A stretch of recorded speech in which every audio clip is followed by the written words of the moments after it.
This episode is brought to you by KJK. Tired of the billable hour? KJK has a solution. The KJK GC Advantage program offers businesses comprehensive legal services in the areas of employment, corporate services, real estate, trademark, intellectual property, and estate planning, all for a set monthly fee. KJK serves as their clients' partners in business, not just their lawyers.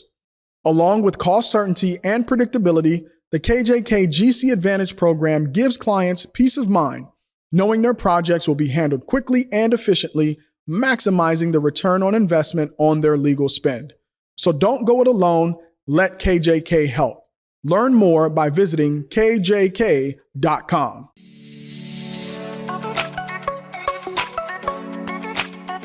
614 Startups Nation, welcome to another episode of the 614 Startups Podcast. My name is Elio Harmon, and our mission here is to help you attract the clients and access the capital you need to build your dream business.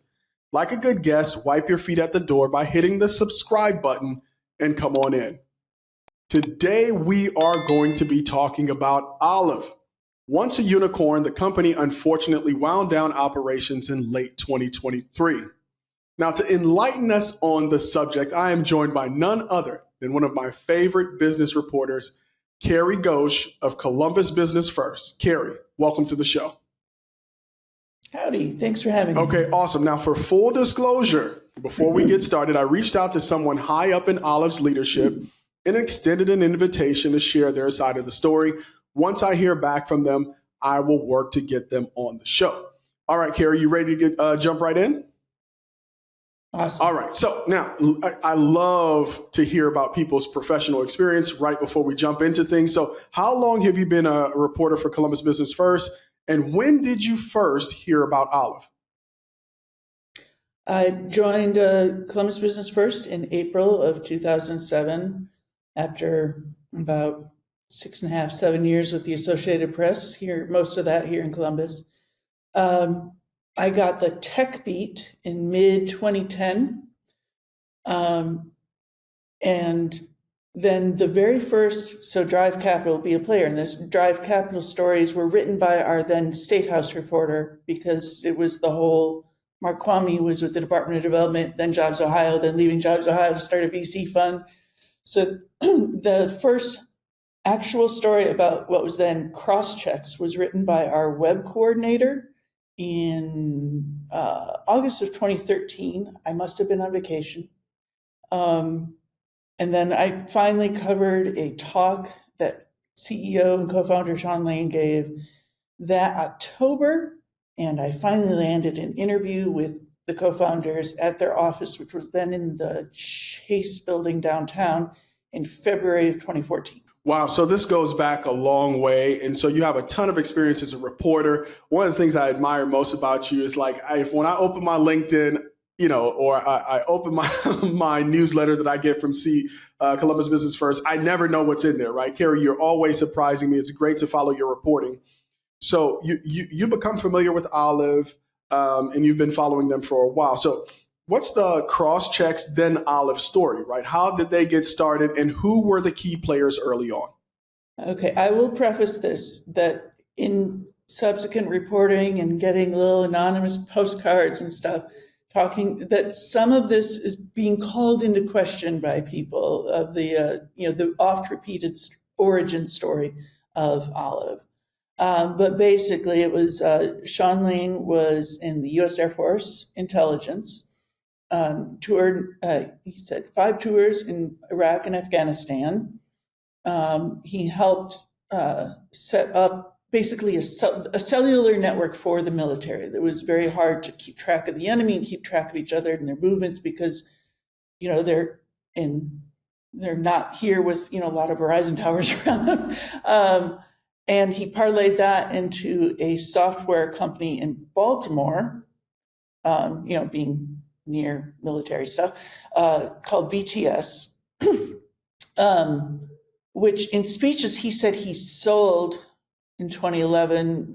His LinkedIn says he was CEO of that till 2013.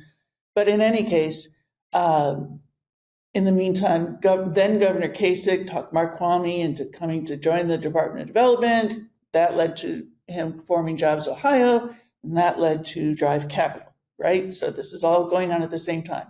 So BTS, the Baltimore company, opened a satellite office in Gallipolis, which is Sean Lane's hometown. And there at the ribbon cutting, Sean Lane and Mark Kwame meet.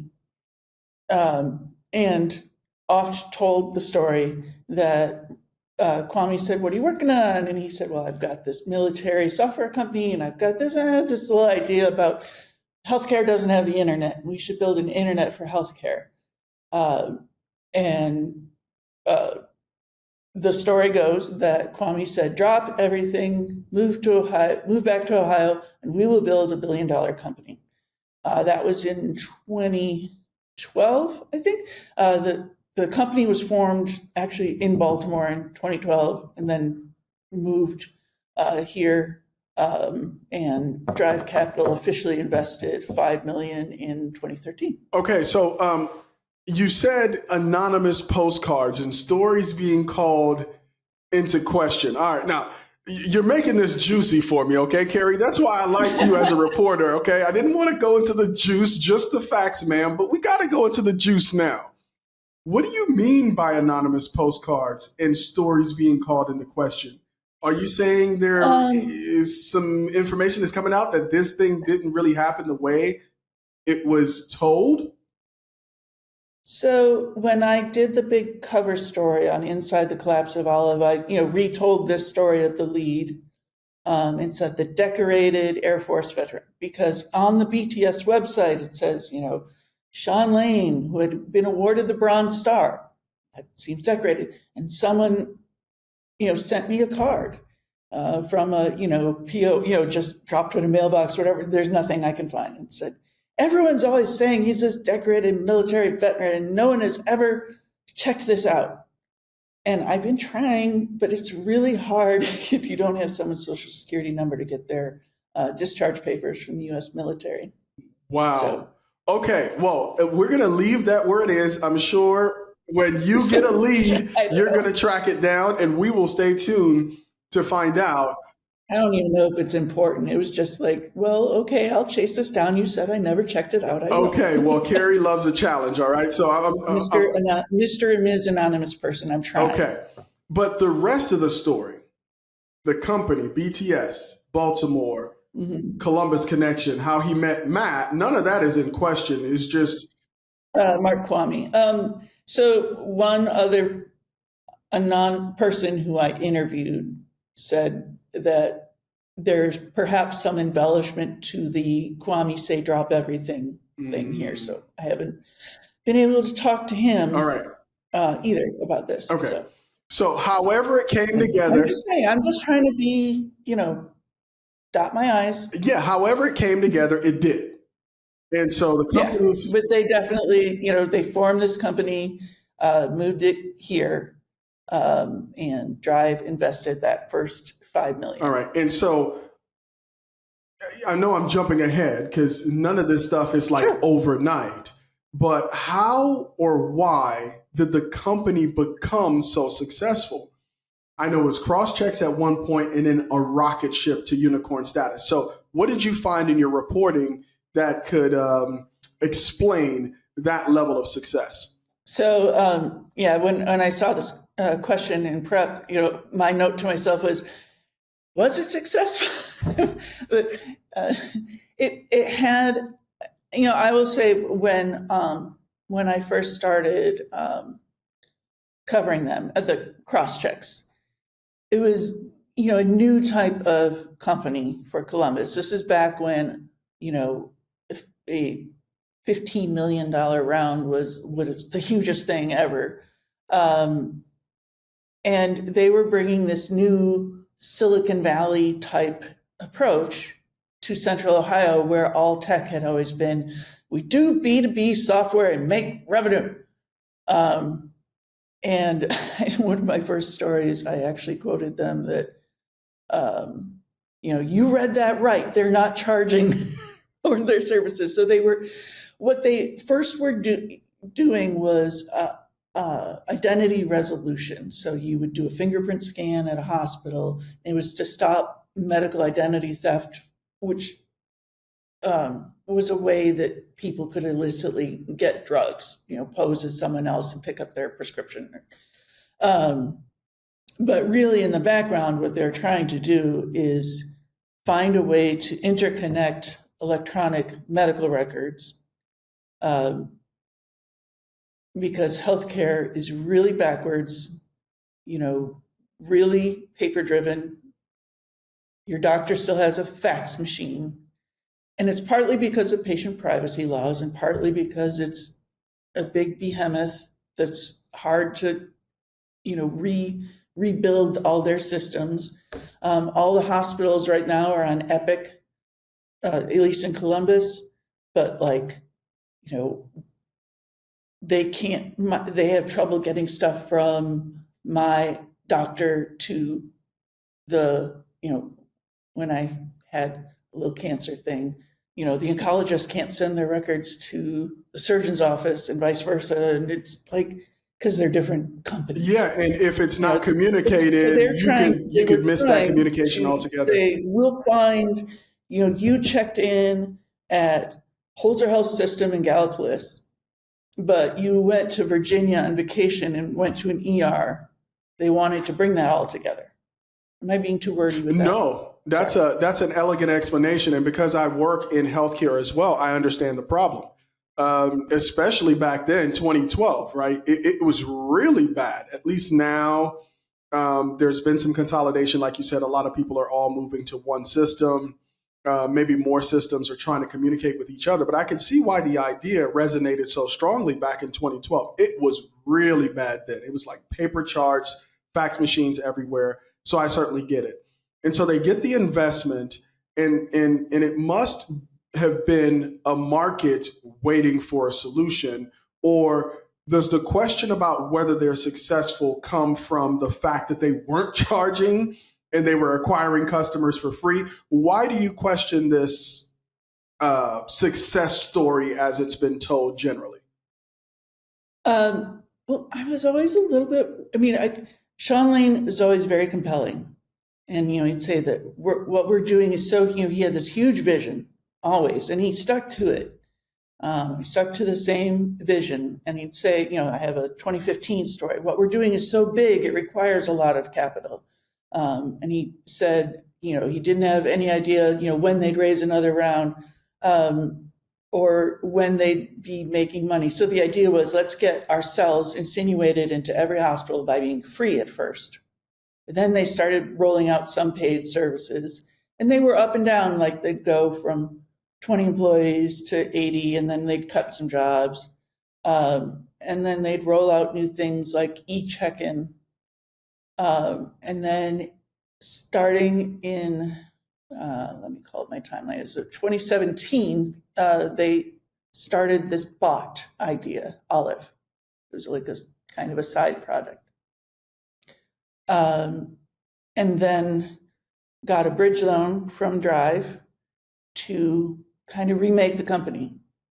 So everything from 2012 to 2017 that they had built up as cross-checks, the identity resolution, the e-check-in services, devices, they sold it all to a Dallas company.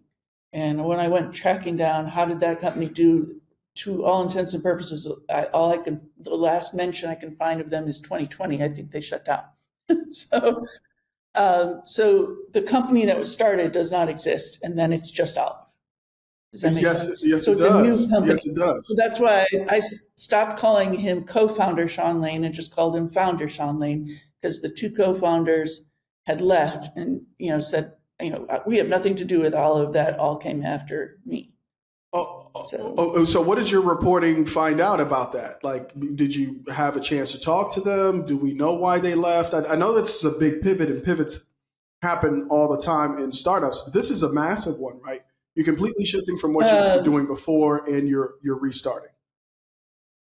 There's one co-founder that I didn't even know existed until this year, and I can't even remember his name. He's so in the background. But the other co-founder was Brad Macho. And he left even before the pivot to Olive. He just said, we're a growing company And I really like being at the early stages when you're first building and not when you have 100 employees. It just, you know, I think there are other things that were there that have never been said. Yeah. So, but I couldn't get to the bottom of that. And this is, I mean, this is startups, right? It's incredibly hard to build a business from an idea. Startups fail all the time. This just happens to be a conversation that needs to be had about a very important company to the ecosystem that is no longer. So nobody's taking anything away from the folks who built the company up until that point, and then Sean taking it forward. These things happen as an ecosystem. We do have to reckon with them. So we've been talking about, go ahead. Yeah, he said, I mean, when they sold this all off, he said, my investors understand that what we had built would probably be a good company. Maybe it'll be a 100 million company someday, but we want to be a multi-billion-dollar company. So he thought that this software play, robotic process automation, would be a much, what's that everyone's favorite word, scalable. So that's what was. But it was still, he said, it's still the internet of healthcare. It's just doing it with a different kind of software product. That's right. And so this is a quote from Sean Lane. That was kind of what he said at the time. Okay. We've mentioned Mark, Kwame, and Drive Capital, but who were the key investors in the company? And one of the things that you said was success. They weren't really charging for their services. So what role did funding play? Right? Or how critical was funding in their success? So as Olive, they were making revenue. It was, subscription software revenue from hospitals, and they were adding healthcare systems. Totally over that decade, they raised more than $850 million. And the vast majority of that really came post-2020. So $383.5 million in 2020 alone, and then the big one, the $400 million round in July 2021, in which it was first a unicorn in the last round of 2020, valued at $1 billion. 7 months later, valued at $4 billion in a $400 million round. And who are the investors? It was Drive. And then in 2016, it was the first Silicon Valley investor, was Khosla Ventures. And in speeches, Sean Lane has credited, I think it's Vinod Khosla, with first saying, you have to think massive. You're going to build a massive company.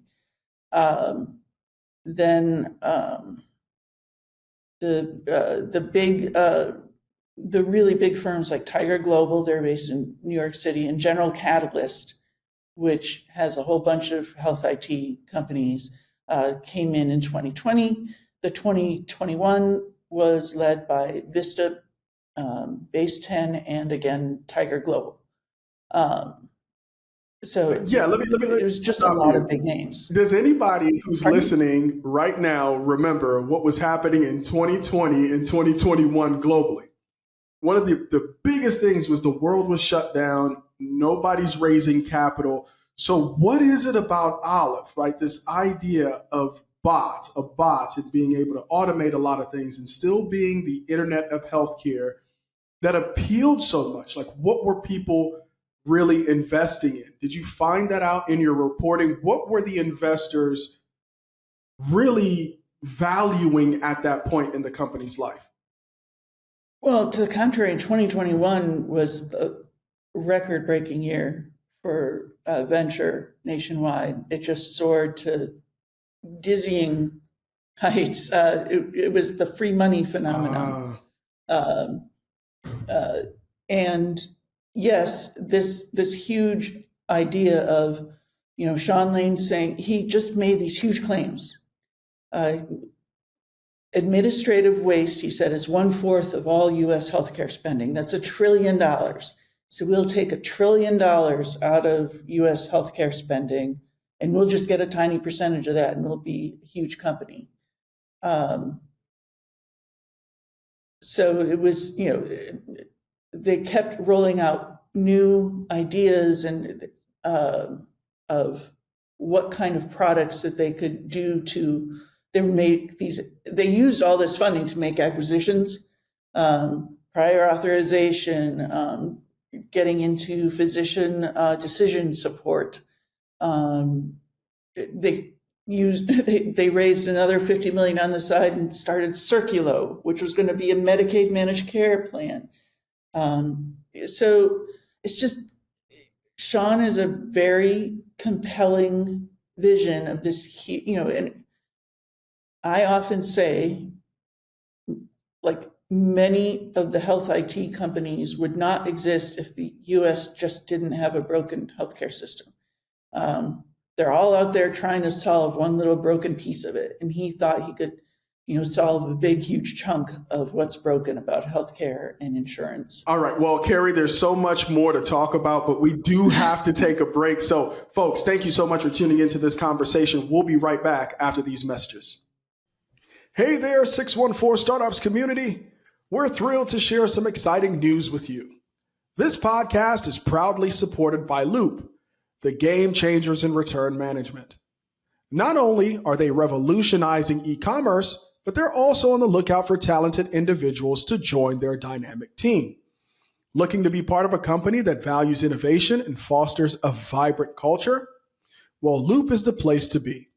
Check out their open positions at loopreturns.com/careers. And here's the scoop. Loop has been recognized by Forbes as one of the next billion-dollar startups of 2023. Want to be part of a success story? Now's your chance. Don't miss out on this incredible opportunity. Head over to loopreturns.com/careers and be part of something extraordinary. Loop, where innovation meets success. Apply now. This episode is brought to you by Rev1. Rev1's mission is to help entrepreneurs build great companies. As you navigate the waters of business entrepreneurship, you don't have to go it alone. A strategic partnership with Rev1 connects innovators to the talent, customers, space, and funding you need when you need it. Get started with Rev1 Startup Studio by visiting rev1ventures.com to learn more. Again, the website is rev1ventures.com. 614 Startups Nation, welcome back. I know you guys are hanging on the edge of your seats like I am. All right, so it's 2020, 2021. I want to dig into what you said about Sean, about how compelling he was, and how maybe even more importantly, compelling the vision was. Can we tap into that a little bit more? Yeah, so I had an interview with him right after that big round, and it was, as far as I can find in notes and calendar settings, the last time I actually spoke in person with him instead of email exchanges or radio silence. But that, he had this huge vision that Olive would become not just your robot coworker, automating tasks like looking up insurance eligibility, but it would become its own independent decision maker. It would become an advisor to medicine, improve health outcomes. So I would quote from him from that story: automation is about more than just workflows, but access to data and wisdom shared collectively. Lane said, there's a lot of things that can be done better if we're sharing data globally. And I mean, that is the story he told in talks. That's the story he told to investors. And that's the story they were telling the hospitals who became their customers. Yeah, I mean, $1 trillion problem, that's fairly easy to understand, right? You don't need a PhD. Mm-hmm. There's a lot of waste in healthcare. A quarter of that is in administrative. We're going to try to automate it, but we're going to be more than your robot coworker. That sounds ultra appealing if you could find an elegant solution for it. But after that, those funds were raised in 2021, what started to go wrong, right? Part of the problem is they would say, we have built, Olive can do. When, as far as I can tell from what was happening and from talking to employees after the fact, that was the vision, but it was a lot harder to build. It was a lot harder to get hospitals to want to change. So in the cover story I did, I talked to a healthcare analyst who said she watched one of these talks that Lane gave, and said he doesn't know much about healthcare. So he might know software. You're not going to just go in here and change a whole industry like that overnight. So in one case, it was just that one way to look at it is they ran out of time and money.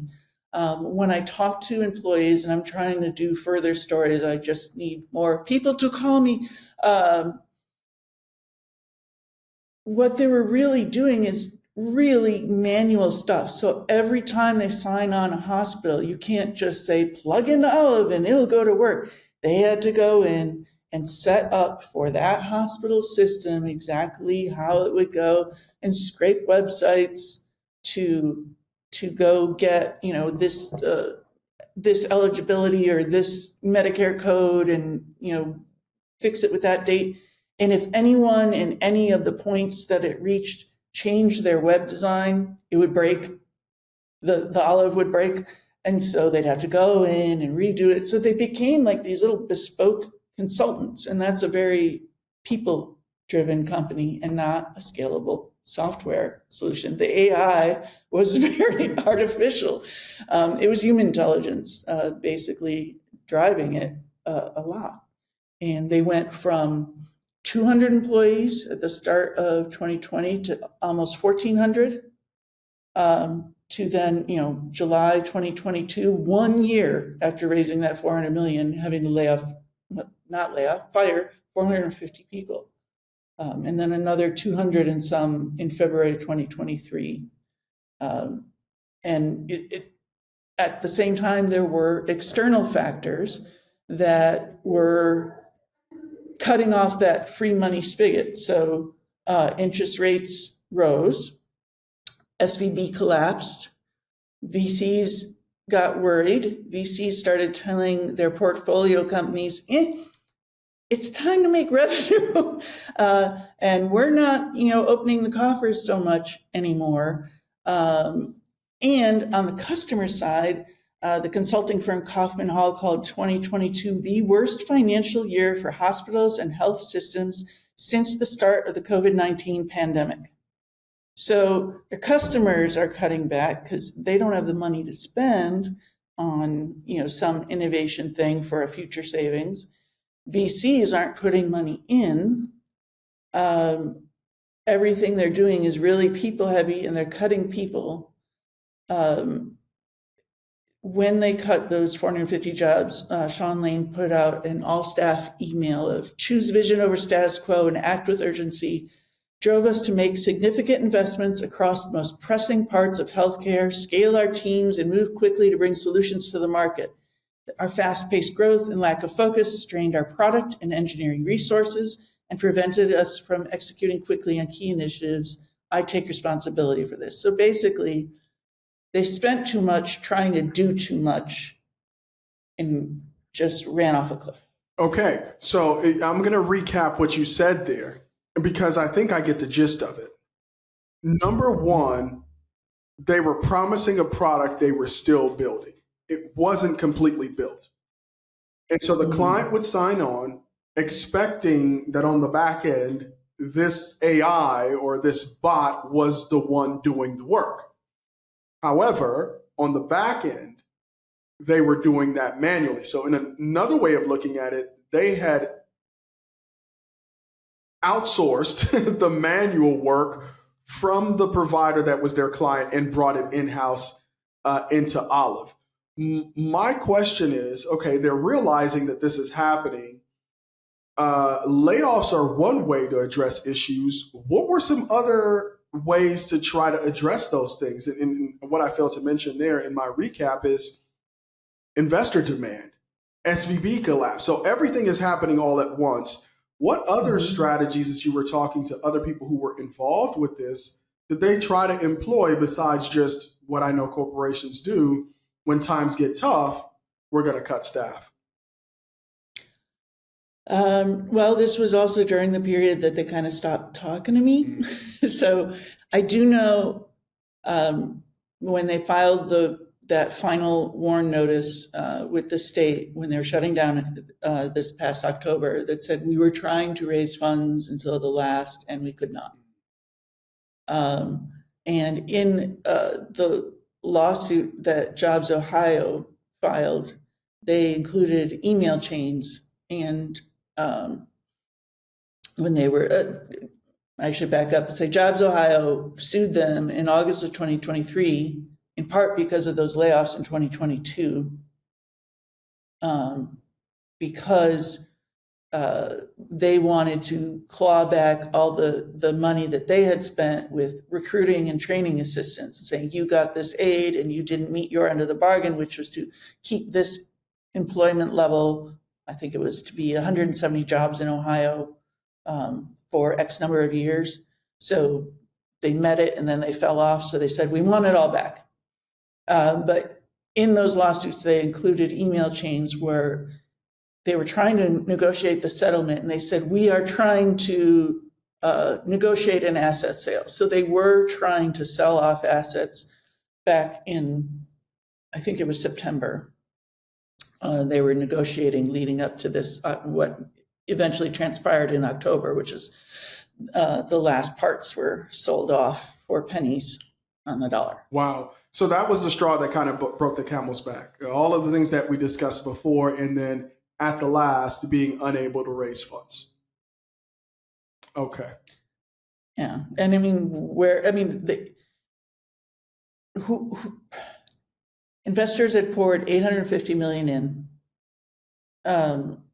They also, when money was free and people were just handing out stuff in 2020, 2021, they had borrowed $100 million from Silicon Valley Bank. So the parts that were sold starting in April of last year, there was one part sold for 30 million-ish. And then the final parts on October 31, there's 3 chunks. Waystar, which is a Louisville company going public, bought one product line for 10 million. So if you go to Olive AI's website, you end up on Waystar now. They bought the website and all of those assets. The remaining prior authorization business went to Humata Health, which was founded by the founder of a company that Olive had acquired. He had left Olive, and then he forms a new company and buys back part of what had been acquired was sold off to an earlier company. He bought the rest for 1.25 million. And then there were the portfolio of investments that Olive had made in kind of sister or spin-off companies called Olive Ventures. All of that went to Sean Lane for 1 million cash. So all of this totaled less than $50 million.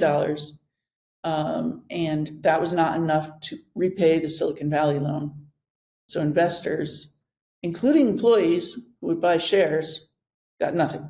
Oh, wow. Their shares went to zero. Oh, wow. And that's a perfect segue into my next question, which is, what has been the fallout? Right. So as you talk about the company kind of selling off assets, if you could give me the line at the bank, right, or the line, when you have a run on the company, run on the bank, what was that line like? Who was at the front, who was at the middle, and who was at the back? Well, it's basically Silicon Valley Bank, and then oops. So right. So the bank clawed back what they could, and then everybody else was like, "There's no money to pay you." And if folks remember, it collapsed, but it still exists. It still has loans, and First Citizens out of North Carolina, it basically bought that business, and there's also a SVB, Silicon Valley Bank Ventures, which is its own thing, but the banking business itself went to this kind of legacy normal type bank in North Carolina. Okay, so and they wanted that loan repaid. Then there's Jobs Ohio trying to get nearly $600,000 back. They won a default judgment, but that judgment came November 20th, and Olive was out of business for 3 weeks by then. So Jobs Ohio is out $600,000. SVB is out $50 million.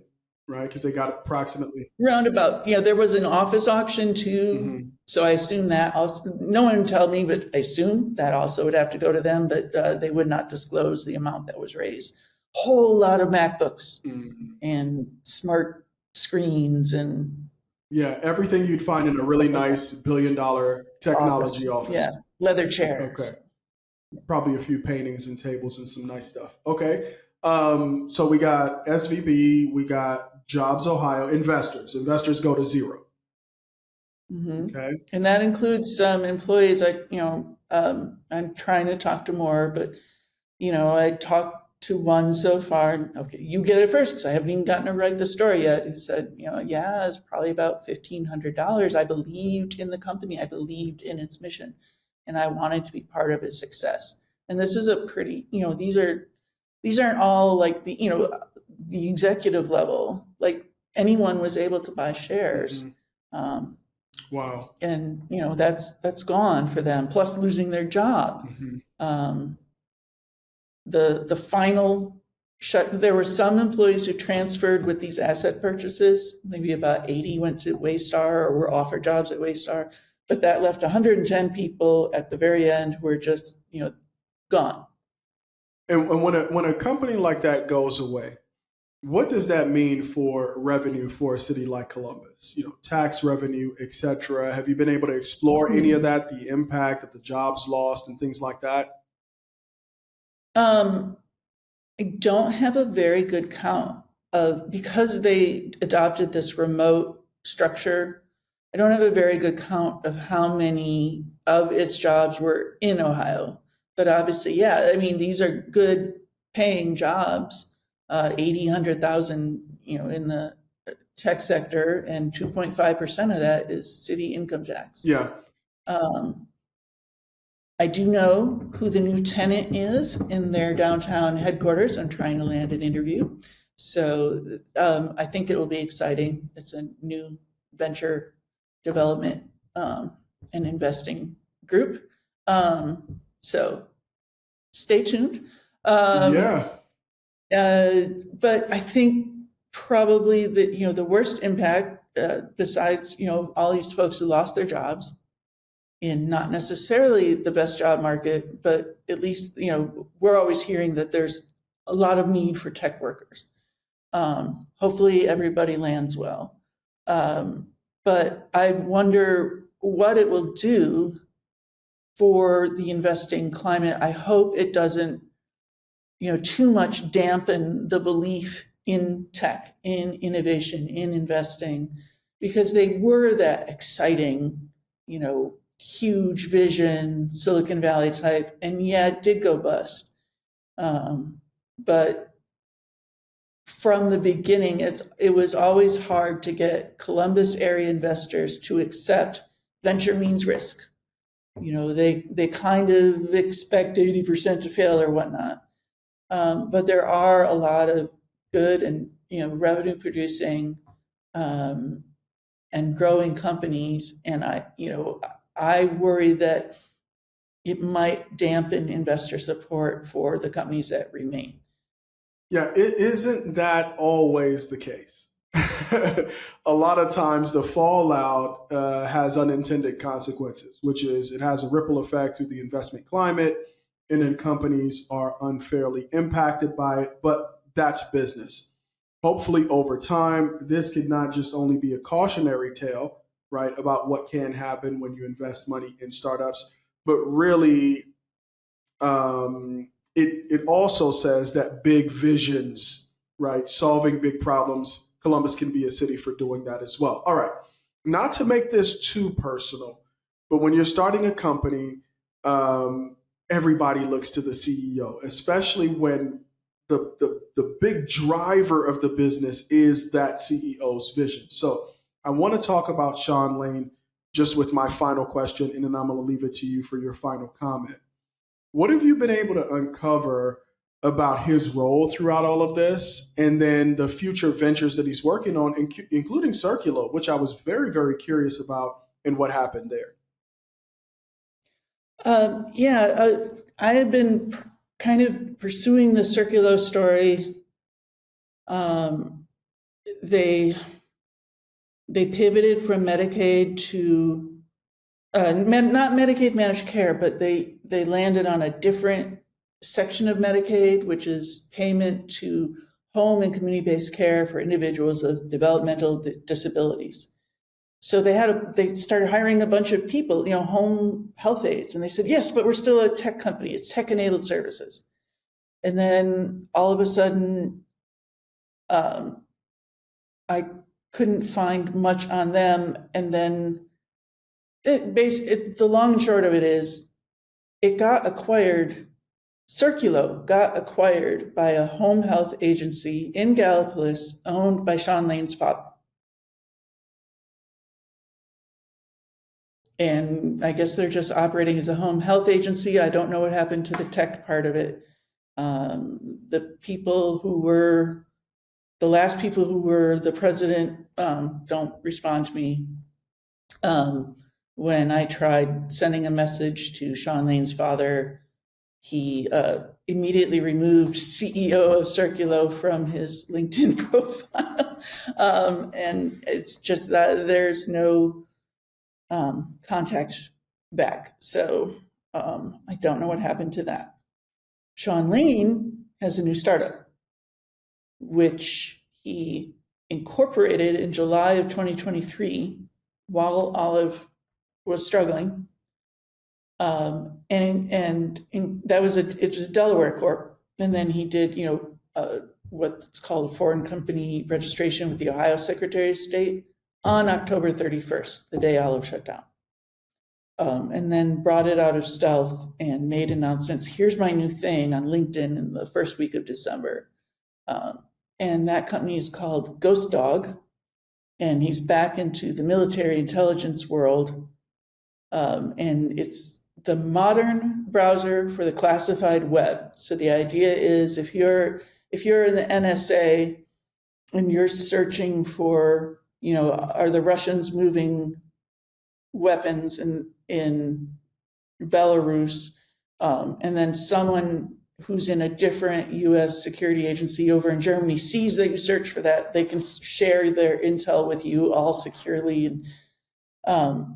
It has a lot of echoes for Olive with me right now, they're on, if you go to their YouTube channel, I think ghostdogvideos.com, it has all this, we have built, but in their first actual, newsletter about the company, they say we are readiness level, I think it was readiness level 1, but I looked it up in the military's what readiness level means, and it's basically a prototype. So they're again saying we can do, and we have this, and this is powerful, but they haven't built it yet. So yeah. Listen, Carrie, all right, given your experience and what you've seen at the Associated Press, and now with all your experience at Columbus Business First, I'm going to say a little something after you go, but is there anything that we haven't covered here that you feel like is important to be discussed before we end our conversation?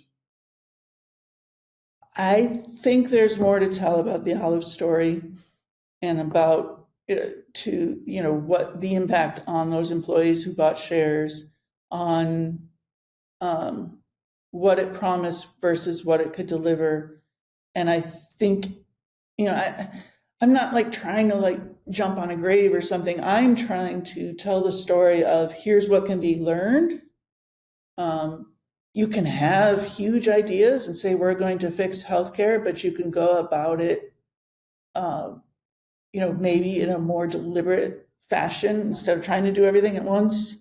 So if basically Sean Lane, call me, and if there are any former employees who want to talk more about this, or investors or customers. I've been reaching out to hospitals, say, what was it like on your end? I usually don't hear back. Just call me, folks. Yeah. My email's on our website. Yeah. And call Carrie and Sean, hey, listen, if you listen to this and you want to come on, this is an open platform. whether you want to talk about Olive or you want to talk about Ghost Dog. Listen, 614 Startups is a platform for the people. We're trying to get information out, so you're always welcome here. So, Carrie, thank you so much for your time and your excellent reporting, always for covering this very dynamic and evolving and a growing startup ecosystem here in Columbus, Ohio. My one takeaway is, there are a lot of old adages out there, and they become cliches, so people take them for granted, right? But, hey, under promise and over deliver. There's a reason that exists. And that adage, which is now a cliche, didn't go away just because you're building a tech company. Do not get that reversed. If for anything you take away from this podcast, do not forget that is a real thing. Tech does not exist in a reality all its own. It might seem that way when you feel like that's what you need to do to raise money, but it always comes back to bite. All right, folks, that's another episode of the 614 Startups Podcast. Join us again next week for more startup content. Until then, peace. That's a wrap, folks. You can find this and all our episodes on our website, 614startups.com, Apple Podcasts, Spotify, Anchor, and all your favorite podcasting platforms. Don't forget to subscribe and write a review. If you'd like updates sent directly to your inbox, you can sign up for our weekly newsletter on the website. To engage in the 614 Startups community, follow us on LinkedIn, Twitter, Facebook, and Instagram at 614 Startups on all platforms and join the conversation. For sponsorship opportunities and collaborations, email us at info@614startups.com.